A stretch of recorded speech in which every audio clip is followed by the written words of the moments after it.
चुन चुन के खास पेशकश हमारी, जिसमें कि बाजार रूपी समुद्र से हमारे जो एक्सपर्ट होते हैं वो कुछ मोती चुन कर करके लेकर के आते हैं ताकि आपका पोर्टफोलियो की चमक जो है वो बरकरार रहे। इस बीच मनोज सिंह जी की टिप्पणी आई है, कह रहे हैं मनोज जी मुझे 1 लाख रुपए लगाने हैं, कृपया कुछ शेयर बता दीजिए। बिल्कुल बताएंगे सर। और रवि जी को काफ़ी सारी रिसर्च कर करके लेकर के आए हैं। एक इशारा एक शेयर के बारे में तो कार्यक्रम के दौरान दिया गया था रवि जी की तरफ से, लेकिन बाकी शेयर कौन से हैं उसके बारे में ज़रा डिस्कशन कर लेते हैं। रवि जी बताइए आज कितने शेयर दे रहे हैं सर?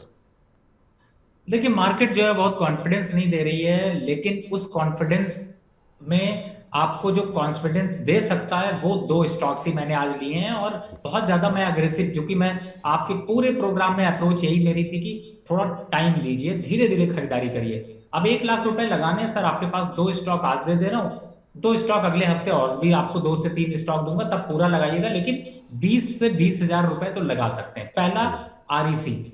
आरईसी को कई बार रिकमेंड किया है, 500 के लक्ष्य की तरफ बढ़ रहा है, धीरे धीरे बढ़ रहा है, तो मुझे लगता है करंट लेवल पर खरीदारी करें। रिस्क रिवॉर्ड रेशियो अच्छा है, 465 रुपए का।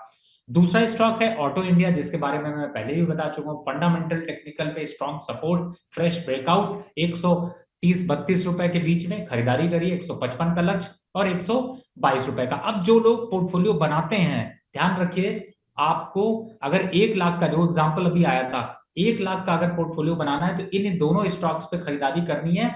20,000, इससे ज्यादा नहीं। यानी कि 60 हजार रुपए बचा के रखने हैं, 40 हजार रुपए सिर्फ निवेश करने हैं। बस इसी सोच के साथ आप लोग इन स्टॉक्स पे निवेश करें, और मुझे लगता है कि आने वाले टाइम पे हम और स्टॉक्स को डिस्कस करेंगे जो आपको और प्रॉफिटेबिलिटी दे सके।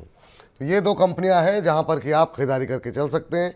ऑटो इंडिया के अंदर खरीदारी करने की सलाह दी गई है। 130 रुपये के आसपास शेयर चल रहा है।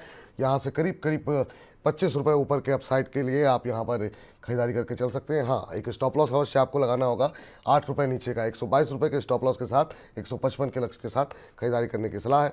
आरईसी, जी हाँ, आरईसी एक और सरकारी कंपनी जहाँ पर कि आगे आने वाले समय में और ज़्यादा अपसाइड देखने को मिल सकता है। और करीब 24 रुपये ऊपर के लक्ष्य जो है वो यहाँ पर निकल करके आते हुए करीब 10 रुपये नीचे के आसपास का एक स्टॉप लॉस लगाना होगा, 465 के आसपास का।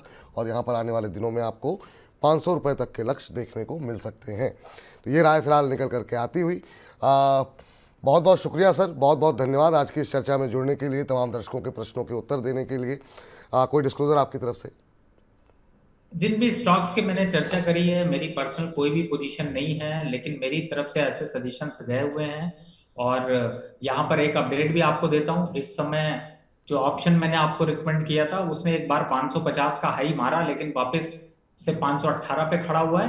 अब 518 पे भी खरीद रहे हो तो 480 के स्टॉप लॉस से 575, सॉरी, बीच में हाई मारा इसने 580 रुपए के आसपास का। तो मुझे ऐसा लगता है कि अगर आप इंट्राडे ट्रेड कर रहे हैं तो थोड़ा प्रॉफिट बुक करने की जो है वो कोशिश करते रहें। और दूसरा, एक निफ्टी का मैंने आपको पुट दिया था, जो कि 75 कहा था, 70 आएगा तो बाय करिएगा। 70 भी आया और इस समय 76 चल रहा है, बुक कर लीजिए। ज्यादा इसमें 6-7 रुपए ही है, बहुत ज्यादा कुछ है नहीं, तो थोड़ा प्रॉफिट बुक कर लीजिए इनमें। और बाकी मेरी पर्सनल कोई पोजीशन नहीं है, और आप सभी को थोड़ा सा मार्केट पे ध्यान लगाना है, विपुल जी को फॉलो करना है, मनी नाइन को और आगे बढ़ाना है। इसके साथ धन्यवाद।